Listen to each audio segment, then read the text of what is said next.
Uyghur Avazı Radyo Stansisi. Uyghur Avazı Radyo Stansisi. Assalamu alaikum söyünlük radyo anlatıcılar. Tövende Uyghur Avazı Radyosu'nun Uygurca anlatışını başlayınız.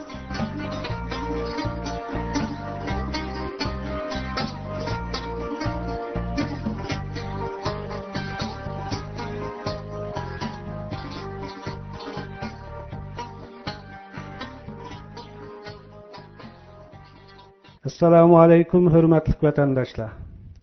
Uyghur Avazı internet radyosu bugün sizler bilen yana qayta yüz görüştü. Bu münasebet bilen vatan içi ve sirtideki ihlasmanlarimizga samimiy salam yollaymiz.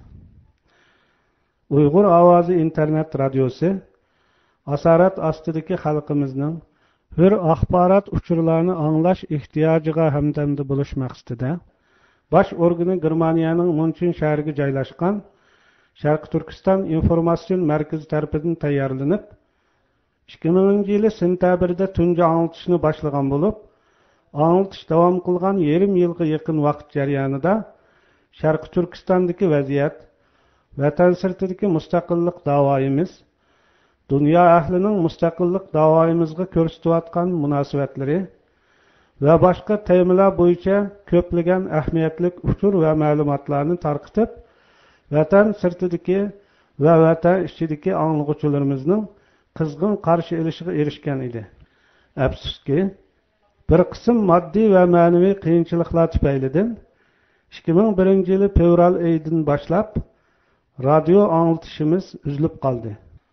Vatandoshlarımızga ma'lum bo'lganidek, yaqinqi bir mezgil ichida dunyo vaziyatida favqulodda o'zgarishlar yuz berdi. 11-sentabr voqeasidan keyin Sharq Turkiston mustaqillik da'vosi xalqaroga yenimi tunildi. Xitoy doiralarining Uyg'urlarni terrorist deb qaralash suiqasdi amalga oshmadi. Bu ahvolda Xitoy hukumatı Sharq Turkistondagi Uyg'urlarga qaratgan siyosiy besim va bostirishini texmi kuchaytirdi. Navbatda butun Sharq Turkiston bo'yicha ideologiya sohasidagi milliy bo'lgunchilikka qarshi kurashni qanot yoydirish degan nom ostidagi siyosiy harakat boshlanib, madaniyat zo'r inqilobi davridagi siyosiy asabiylik qayta bosh ko'tardi. Bo'libmi, axborot nashriyat, madaniyat, san'at va muarif sohasidagi ta'qib va cheklash favqulodda kuchayib ketdi.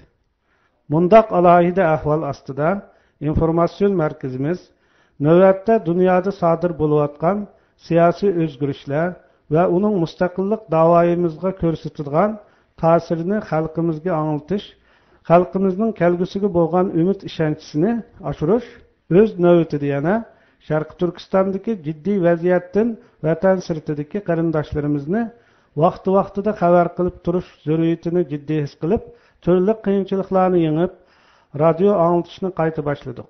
Vatandoshlarımızning bizni qo'llashini, bizni ahamiyatli uchur, xabar va maqolalar bilan ta'min etishini, shuningdek anglitishlarimiz haqida fikr, talab va takliflarni berishini umid qilamiz. Hurmatli radio anglag'uvchilar, yuqorida sizlar tabrik nutqini angladinglar. Hamda yangi yildan buyon Sharq Turkistonda yuz bergan muhim voqealarni diqqatingizga sunamiz.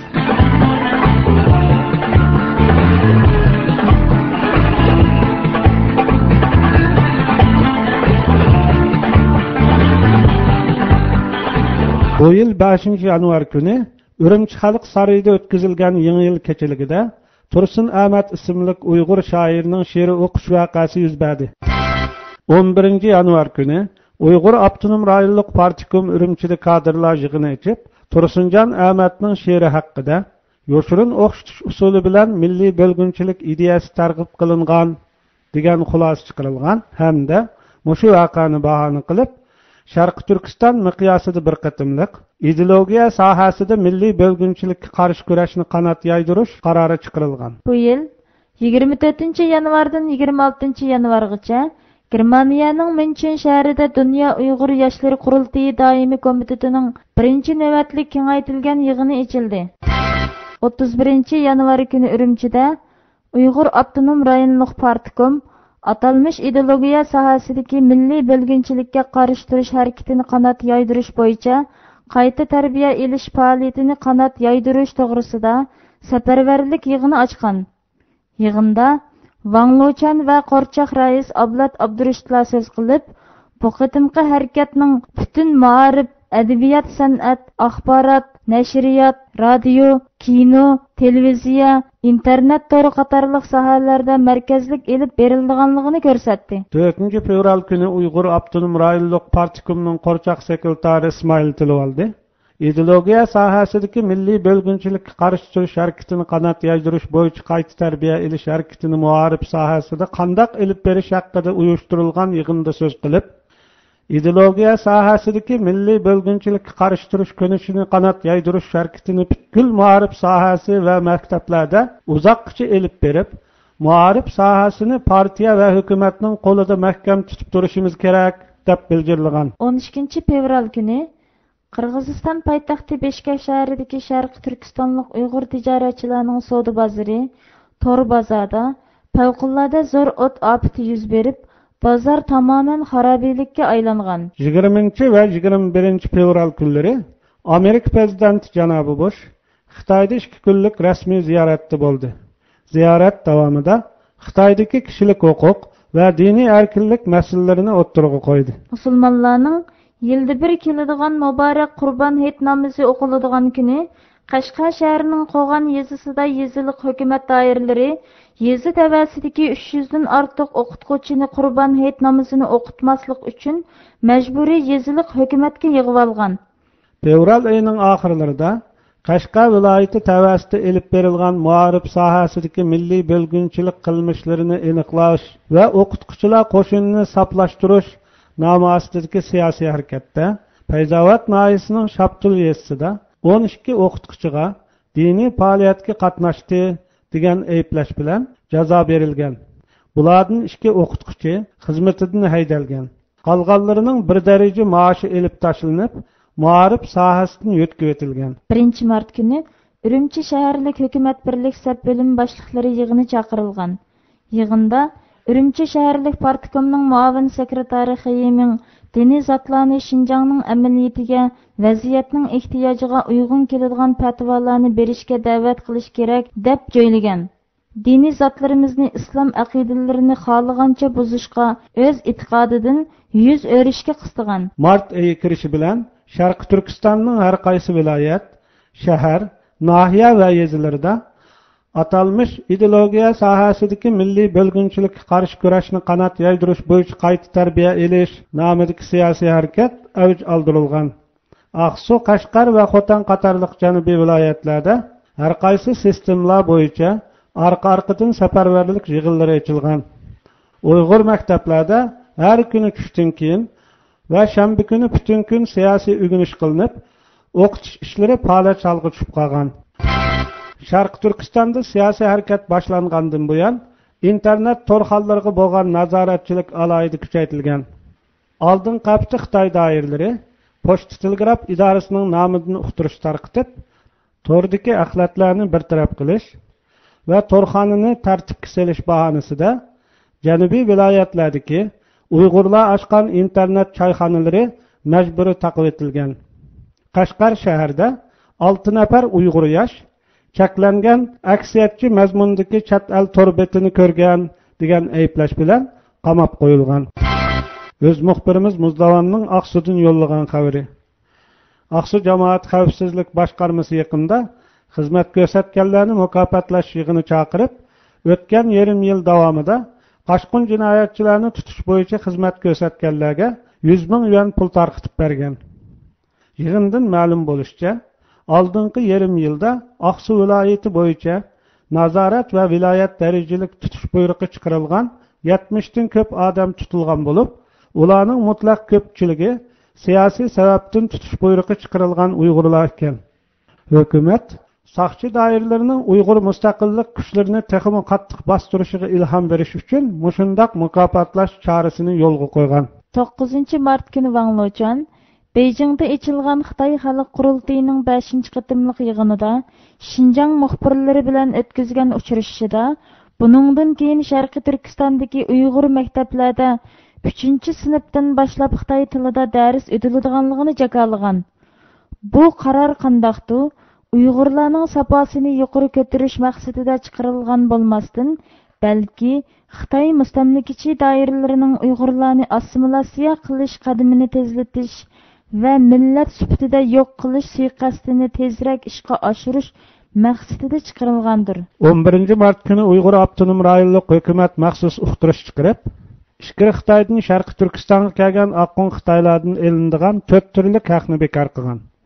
Aniqki bu farmon Xitoy ko'chmanlarining Sharqiy Turkistonga texnik ko'plab kelish uchun qilingan hukumat chaqiriqidir. Yana 11 mart kuni Urumchida Xinjiang traktor zavodining 1000 dan ortiq ishchisi ko'chaga chiqib norozilik namoyishi o'tkazgan. Namoyish qiluvchilarning ko'pchiligi Xitoylar bo'lg'achqa, hukumat ilgirki Uyg'urlarning namoyishlarga qilganining tamoman aksicha bu qatimqi namoyishga hech qanday siyosiy tus bermagan. Namoyishchilarning fikr talablariga darrov quloq solib, noit siliq muomala bilan namoyishlarni tarqitishga muvaffaq bo'lgan. 3 martdan 13 martgacha va 5 martdan 15 martgacha Xitoy siyosiy kengash 9 navbatlik qurultayining 5 qatimliq yig'ini va Xitoy mamlakatlik 9 navbatlik xalq qurultayining 5 qatimliq yig'ini Xitoy poytaxti Beijingda ochildi.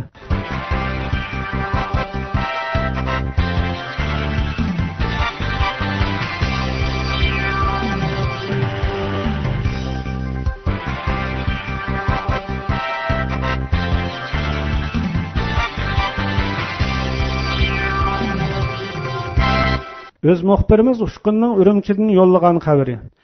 18 mart kuni Urumchining har qaysi rayon, nahiyalarida vazifa o'tayotgan asosiy qatlam qurolliq qism kadrlarining kollektiv harbiy ta'lim-tarbiya safarbarlik yig'ini Urumchi shahrida chaqirilgan.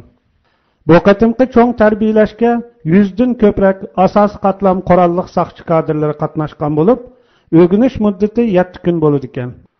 Yig'inda Azadlık Armiya Urumchi harbiy rayonining qo'mondoni Gayli so'z qilib, bu qatimqi tarbiyalash faoliyatining milliy bo'lgunchilik va terroristlik qilmishlariga bo'lgan tonishni o'stirish, yeni tipdagi qurollarni unumli ishlatish va munosabatlik harbiy bilimlarni puxtalash qatorliq mazmunlarda elib berilganligini ta'kidlagan. Yeni yil kirgandan buyon Xitoy doiralari Sharqiy Turkistonda bir tarafdan atalmış ideologiya sohasidagi milliy bo'lgunchilikka qarshi kurashni qanot yaydirish degan siyosiy tashviqot harakatini avj oldirsa, yana bir tarafdan Sharqiy Turkistondagi harbiy kuchini zo'raytib, saqchi va jandarmalarga turli safarbarlik xizmati ishlash orqali Uyg'urlarga texmi qattiq popoz qilib tahdid selyotdi. Ular Uyg'urlarning yurgini texmi qattiq mo'jish uchun turli harbiy manevralarni o'tkazib, o'zlarining harbiy kuchini ko'z-ko'z qilmoqda. Ma'lumotlarga asoslanganda, oldingi bir qancha oy davomida Xitoy hukumatı Afg'oniston urushi va Kashmirdagi to'qinishlarni bahona qilib, Sharqiy Turkistonning Qashqar va Xotan rayonlariga ko'p miqdorda yangidan harbiy qo'shin yetkazib kelgan. Xitoy Muharib Ministerligi Tiliyazlik qo'llanish bo'limining ma'mur bo'lim boshlig'i Chang 3-oyning 18-kuni Urumchiga kelib, 1992 yildan boshlab yo'lga qo'yilayotgan Xitoy Uyg'ur tilida qo'sh tillik o'qitish xizmatini ko'zdan kechirgan va Uyg'ur avtonom rayonidagi har qaysi muharib organlarga bu xil qo'sh tillik o'qitishni kuchaytirishni umumlashtirish haqida yo'l yo'riq bergan. Egallanishicha, Urumchi rayonida Xitoy Uyg'ur bolalari aralash o'qitiladigan boshlang'ich o'rta maktabdan hozirga qadar 150 ga qurilib bo'lgan. Navbatda Urumchi tavasida 70 mingdan ko'proq milliy o'quvchi mushundaq maktablarda o'qiydi ekan. Sharqiy Turkistonda Uyg'ur maktablarining o'qitish sifati azaldan Xitoy maktablarininkidan tuvan bo'lib keldi. Buning tub sababi Xitoy hukumatining Uyg'ur muharibini iqtisodiy jihatdan qisib, Uyg'ur muharibini faoliyat chalg'i keltirib qo'yishidan kelib chiqdi. Uyg'ur muharibiga solingan mablag'ning ozligi va texnik va boshqa sohalarda Xitoy hukumatining Xitoylarga bir xil, Uyg'urlarga bir xil siyosat elib berishida bo'ldi. Ammo Xitoy doiralari bu amaliyotga ko'z yumib, Uyg'ur muharibining sifat masalasini Uyg'ur tiliga ortib qo'yib, Uyg'ur maktablarida Xitoy tilida dars o'tishni Uyg'ur muharibining sifatini yuqori ko'tarishning birdan-bir chorasi deb oldi. Hamda 90-yillardan boshlab shaharlardagi Uyg'ur maktablarida Xitoy tilida dars o'tiladigan atalmış tajriba sinflarini barliqqa keltirdi. Mohiyatda bu Xitoy hukumatining Uyg'urlarning milliy mavjudligini yo'q qilishga qaratilgan qabih siyosiy suiqasdining bir qismidir. Chunki bir millat o'zining milliy tili bilan mavjud bo'lib turadi. Milliy tilini yo'qotgan millatning milliy g'urur, milliy iftixor, milliy ishonch tuyg'ularini yo'qoladi. Shunga tarixdan beri zo'ravon mustamlikachi millatlar mustamlikasi ostidagi millatlarning milliy qarshilik ko'rsatish ruhini yo'q qilish maqsadida ularga qarata til jihatda majburiy assimilyatsiya qilish siyosatini yurgizib kelgan. Xitoy mustamlikachi doiralarining Uyg'ur maktablarida majburiy Xitoycha o'qitishni yo'lga qo'yishimi dal shu maqsadda, ya'ni Sharqi Turkistonning kelajak egalari bo'lgan Uyg'ur farzandlarini ona tilini unutildirib, xitoylashtirish, Uyg'urlarning millatchilik tuyg'usi va mustaqillik irodasini yo'qotib, oxirida Sharqi Turkistonni mangulik mustamlikasiga aylantirishni maqsad qilgan.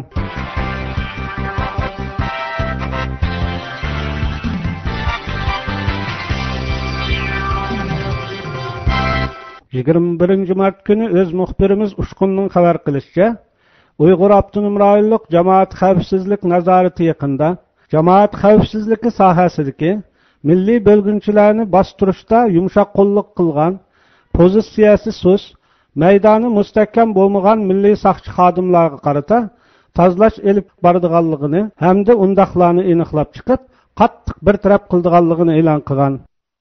20 mart kuni Uyg'ur Abtonom rayonlik jamoat xavfsizligi nazoratidagi ma'lum bir Xitoy mas'ul xodim Xinjiang torbeti muxbirga axborot berib, bir qism milliy saqchi xodimlari milliy bo'lginchilarga zarba berish harakatlarida bizning kutgan yerimizdan chiqolmadi. Pozitsiyasi pasib bo'ldi. Hatto ba'zilari milliy bo'lginchilarga xabar yetkazib, qochiryapti.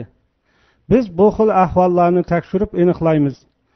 Masalasi borlarni qattiq betaraf qilamiz degan. Ko'pchilikka ma'lumki, o'tgan yillar davomida Sharqi Turkistondagi milliy mustaqillik kuchlariga qartilgan bostirish harakatlarida Xitoy hukumatı milliy Uyg'ur saqchi xodimlarini hamisha safning oldiga chiqarib qo'ydi. Shunga bu jihatda eng aktivlik ko'rsatganlarmi shu milliy saqchilar. Bu jarayonda jendin ayrilib qahramon atalganlarning ko'pchiligi ham yana shu milliy saqchilar bo'ldi. Shu sababdan xalq milliy saqchilarga nafratlanib, ularni vijdonsiz g'alchilar, milliy munofiqlar deb atadi.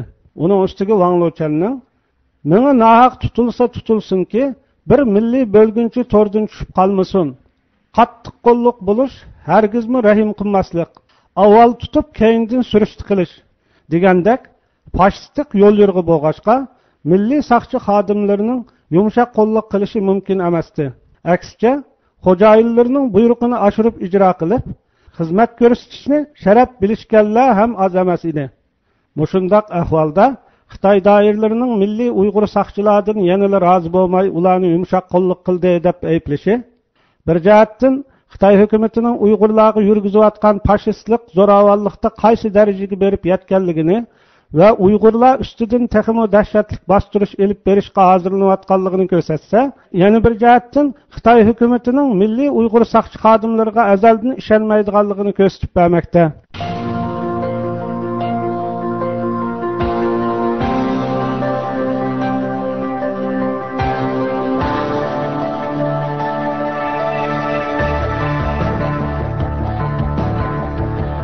Yaqinda Sharqi Turkistonning janubiy rayonlaridagi bir qism shaharlarda maxsus eshak o'ltirish qushxonlari bayqalgan bo'lib, hukumat saqchi doiralari o'z oldiga shaxsiy echib olgan qonunsiz qushxonlarni tekshirib, tartibga solish jarayonida bir qancha joydagi eshak o'ltirish uusini tekshirib qo'lga tushirgan.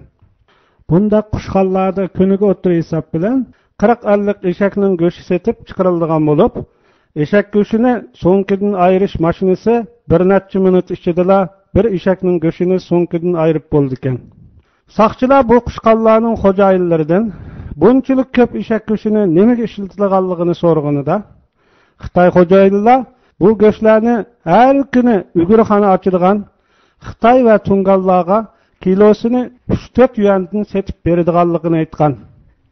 Saqchilar yana dövlab qo'ygan so'ngaklarni nimaga ishlatilganligini so'raganda, Xitoy xo'jayini hech tap tortmasdan biz bu so'ngaklarni Shixanzidagi tam tetitqu zavodi, ya'ni Weixingchangga setib beramiz. Ular bu so'ngaklarni pishiqlab ishlab, tam tetitqu qilib yasab sotadi degan. Hozir Urumchi va janubdagi bir qism cho'ng shaharlarda beshiga oq shapaq do'ppi kiyib olgan, o'zini Tungan deb atib olgan Xitoy uyg'urxonlari va rasmiy Tunganlarning uyg'urxonlari nihoyatda ko'payib ketgan bo'lib, Uyg'ur yoshlari, o'ttir boshlang'ich maktab o'quvchilari bundaq oshxonalarning uyg'ur eshini arzon va tamlik deb ichishga o'rganib ketgan. Haqiqiy ahvoldan xabarsiz Uyg'urlar o'zlarining ishak go'shi to'g'rigan uyg'urni ichib yurganligini bilmagan. Garchi soqchi doiralari bu qushxonlarni qonunsiz holda shaxsiy echib olgan deb tartibga solgan bo'lsa-mu, ishak go'shini Uyg'urlarning uxmay yeb ketishining oldini oladigan hech qanday tadbir va tashviqot olib bormagan.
Hürmetli radyo anlıqçılar, bugün 21 Mart, mübarek Noruz bayramı. Bu münasebet bilen barçanızga Noruz salımı yollayımız. Noruz bayramınla qutluk bolsun. Noruz bayramı Türkiye xalqlarga ortaq bolğan an'anaviy milliy bayram bolup, ajdodlarimiz har yili mushu kunni yangi yil va bahor bayrami sifatida katta dag'dug'i bilan kutib olgan. Qadimqi asarlardagi xotiralar va ota-bobolarimizning hikoyalaridan ma'lum bo'lishicha, har yilqi Noruz bayrami kunlarida kishilar chiroyli kiyinib, bahor ko'katlari bilan bezalgan dalalar, buloq bo'ylari va go'zal manzarali joylarga yig'ilib, bir-birini qutlaqlaydi ekan. Noruz eshi ichidi ekan. Noruz nazmisi quchib, bazmi quchib, tantana qiladi ekan. Yana ot baygisi, o'g'loq tortishish va boshqa har turli faoliyatlarni o'tkazib, jasoratini urg'itadi ekan. Qisqasi, Noruz bayrami oddiy bir bayram emas, balki kishilarga, bo'libmi yosh avlodlarga milliy an'ana, san'at va go'zallik tarbiyasi beradigan haqiqiy bir maktab. Shuningdek, xalqni o'mlashtiradigan, kishilarning kelajakka bo'lgan umid ishonchilarini urg'itadigan katta milliy qurultoy bo'lgan ekan. Afsuski, mushundoq esil milliy bayramimiz vatanimiz Xitoylar tarafidan besib olingandan keyingi kunlar davomida hokimiyat tayanchidan ayrilib qolib, burunqi saltanatini yo'qotgan. Hatto untulishga yuz tutgan. Bo'libmi Sharqiy Turkistonda kommunist Xitoy hokimiyati o'rnatilgandan keyin Noruz bayrami ko'plagan milliy qadriyatlarimiz qatori ko'niliq va feodalizmning qoldig'i deb qaralinib, bir mahal tamoman man'iy qilingan edi. Garchi 80-yillardan keyin Noruz bayramimiz qayta oqlanib, go'zal milliy an'anamiz sifatida e'tirof qilingan bo'lsa-mu, ammo Xitoy hukumati tomonidan rasmiy bayram sifatida tonilmadi. Sharq Turkistonda 10 necha yildan beri har yilqi Noruz bayrami faqatla 1-2 soatlik san'at faoliyati bilan va shu faoliyatda o'qilgan Noruz nomalarni televizorda ko'rsatish orqali tabriklanib keldi. Bu xil tabriklash kishilarga Noruz bayrami kelganidan xabar yetkazgandan boshqa Noruz bayramining haqiqiy qimmatini qilcha namoyon qilib berolmadi. Sharq Turkistonga ro'shan selishtirma bo'lgan holda O'rta Osiyodagi qarindosh O'zbek, Qozoq, Qirg'iz va Turkman xalqlari o'z mustaqilligini qo'lga olgandan keyin Navro'z bayramini eng cho'ng milliy bayram sifatida qabul qildi. Ular har yilgi Navro'z bayrami kelishdan necha oy burunla bayram tayyorligiga kirishdi. Bayram kuni davlat arboblari va avomning qatnashishi bilan katta tabriklash faoliyatlarini o'tkazdi. Albatta, bu ularga mustaqillik ato qilgan ne'mat. Mustaqillikning xosiyati. Ishonimizki, bizmi bir kun mustaqil bo'lib, Navro'zni katta tantanalar bilan kutib olamiz. Alloh bizni shu kunlarga yetkazsin. Muborak Navro'z ayyomi barchamizga yangi umid va ishonch ato qilsin. Hurmatli radio anglag'uchilar, Navro'z bayramini tabriklash munosabati bilan ana vatanimizda to'nilgan muzikat va naqshchi artistlarning Kurash Ko'san va Ablimit Tursun studiyamizni ziyorat qilib, ziyorat jarayonida navbatda mamlakat ichi va sirtida o'tkazilayotgan Navro'z bayrami haqida qisqacha to'xtalib, mundaq dedi. Navro'z bayrami haqiqatan milliy bayram ham an'anaviy bayram. Shundaqla milliy kimligimizning bir belgisi. Avlodlarga milliy tarbiya berishning bir maktabi. Ammo Sharq Turkistonda men 3 qatim Navro'z faoliyatiga qatnashdim. Faqat televizorda naqsh o'qish bilan cheklandik. Chunki keng ko'lamlik Navro'z bayrami o'tkazish hukumat tarafidan e'tirof qilingan emas. Faqat Uyg'ur xalqi shu yuksak darajadagi besim ostida millatparvar zatlarimizningki yetakchiligi uyushtirishi bilan bu Navro'z kechiliklari bilan cheklanyapti hozir. Ana shu Navro'z bayramida ataman Navro'z buloq degan naqshini aytgan. Chet elga chiqqandan keyin boshqa turkiy millatlarningki Navro'z faoliyatlariga qatnashdim. Masalan, Turkiyada qatnashdim, Qirg'izistonda, Qozog'istonda. Ammo o'zimizningki chet eldagi cho'ng'aroq bir Navro'z faoliyatiga men qatnashish imkoniyatiga ega bo'lmagan edim. Bu qatim men Germaniyaga keldim. Germaniyadagi barliq vatandoshlar bilan birlikda kichikroq doirada bo'lsa-mu, bu Navro'z faoliyatini o'tkazamiz. Demak, Navro'z bayrami turk millatlarininki an'anaviy qadimiy bir bayramlari. Yuqorida Kurash apandim deb o'tib ketgandek, faqat mamlakatda bir oqshomlik san'at kechasi bilan cheklanib, bir naqsha yoki bir kuldirgularla o'tkazib kelgan edik. Ham yaqindan beri Yevropada yashayotgan Uyg'urlar o'zaro maslahatlashib birlik kelish asosida mushadagi ba imkon bo'yicha Navro'z bayramini bir qutlash maqsadida 23-isla Germaniyaning München shahrida Navro'z bayrami o'tkazish uchun bir san'at kechaligi o'tkazib tayyorlik qilyapmiz. İnşallah şənbə günü saat 7-də bu Navro'z bayrami o'tkaziladi. Ham bu san'at kechiligi munosabati bilan vatanimizdagi barliq qarindoshlar, jabokash xalq, barliq ezilayotgan, turmalarda pig'onliq ingrayotgan qarindoshlarimizga oliy salom yo'llaymiz. Ularning turmalardan baldirroq chiqib, ota-ona urug' tuqqan qarindoshlar bilan tezroq ko'rishib, ve xotirjam hurlik hayotga erishishni Allohdan tilaymiz.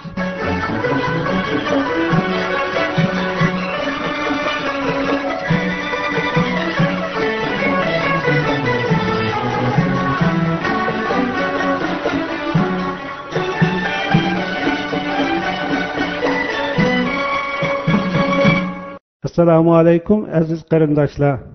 Qozog'iston Cumhuriyeti Olmuti shahrida turishliq bir to'p olim, san'atchi, jurnalist va tijoratchilarning qo'shilishi bilan Uyg'ur Milliy Ittifoqi nomida bir jamiyat qurildi. Bu jamiyat 2002-yil 2-oyning 14-kuni rasmiy hukumatdan ro'yxatdan o'tib tasdiqlandi.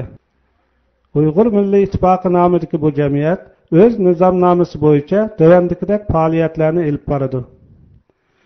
Madaniy muarif, adabiyot, san'at, tarix va ijtimoiy sohalarda Qozog'istonda va xalqaroda Uyg'urlarning qonuniy haq-huquqlarini himoya qilish va bu munosabat bilan dunyoning har qaysi joylarida yashayotgan Uyg'ur tashkilotlari bilan aloqa qilib, navbatda Uyg'urlar masalasining xalqaro sahnada tegishli o'rinni olishida hamkorlashishni umid qiladi.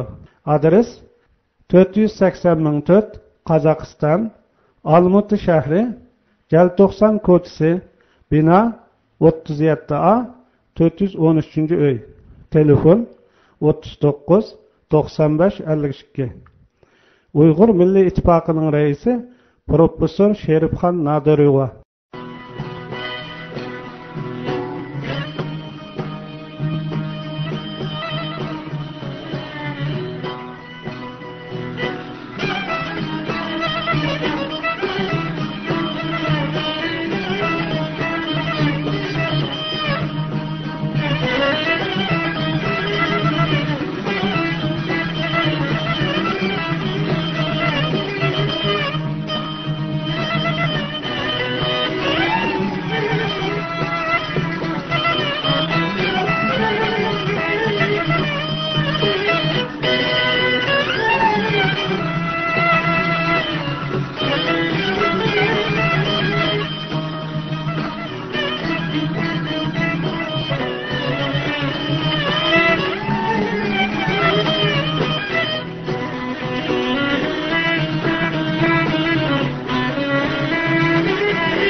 Hörmətli radio anlıqçılar, yuqorida Uyghur Avazi radiosunun Uyg'urcha anlatışını diqqətinizə sunduk.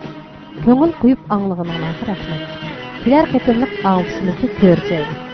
Xeyri xoş.